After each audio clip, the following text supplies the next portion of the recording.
Hello বন্ধুরা, তোমরা কেমন আছো? আমি ভালো আছি। তো আমার নতুন একটি ব্লগে তোমাদেরকে অনেক স্বাগত, অনেক ভালোবাসা। তো আজকের ভিডিওটা চা বানানো দিয়েই শুরু করলাম।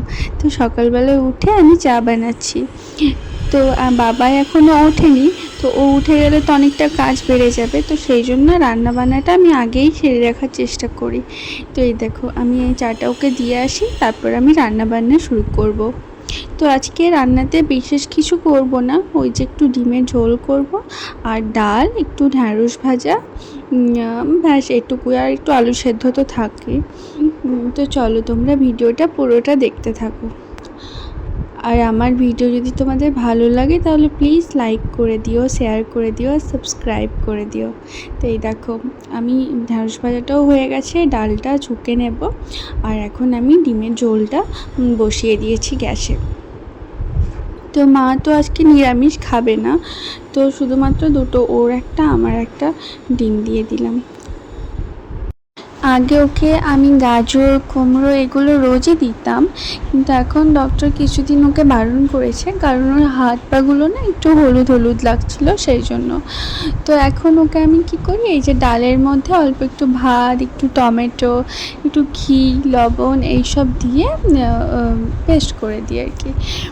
তো আর ওকে আমি আর এই যে ব্রাউন রাইসটা আছে ওটাও মাঝে মাঝে দিই। এই যে ব্রাউন রাইসটা একটু ভিজিয়ে রাখলে না ভালো সেদ্ধ হয়, তো এটা আমি পরে সেদ্ধ করে ওকে পেস্ট করে খাওয়াই।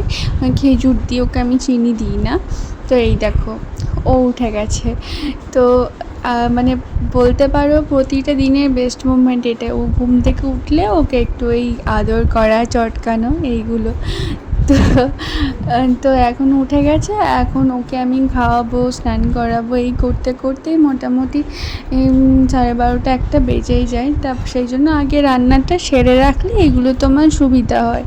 নাহলে ও উঠে গেলে আবার রান্নাবান্না করা বা কাজের মেয়ে আসে, ও মানে ওকে রান্নাশালটা ছেড়ে দিতে হয়। তো সেই জন্য আগে রান্নাবান্নাটা করে রাখলে এগুলো সুবিধে হয়। তো এই দেখো, এখন ওকে আমি ভালো করে তেলটা মালিশ করে নিচ্ছি। তারপর কিছুক্ষণ তেলটা একটু গায়ে বসলে আমি ওকে স্নান করিয়ে দেব। তো ওকে তেল মাখাতে মাখাতে আমার রান্নাটাও হয়ে এসছে, আমি নামিয়ে নেব।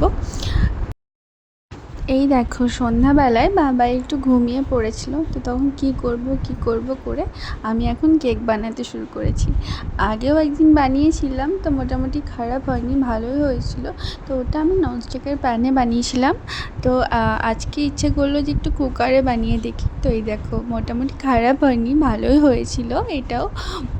তো আমি তো ভাবতে পারিনি যে এতটাও ভালো হবে। তো যে মোলটা আছে আমার, সেটা বড় হয়ে গেছিলো কুকারের থেকে। আমার তো বাড়িতে মেম্বার্স কম, তো ছোট কুকার, তো সেই জন্য তো আমি না একটা ছোট বাটিতে দিয়েছিলাম। তো ভালোই হয়েছিল। তো চলো, আজকে আর ভিডিওটা বেশি বড় করব না। তো আজকের মতো ভিডিওটা এখানেই শেষ করছি। তোমরা সবাই ভালো থেকো, সুস্থ থেকো, টাটা।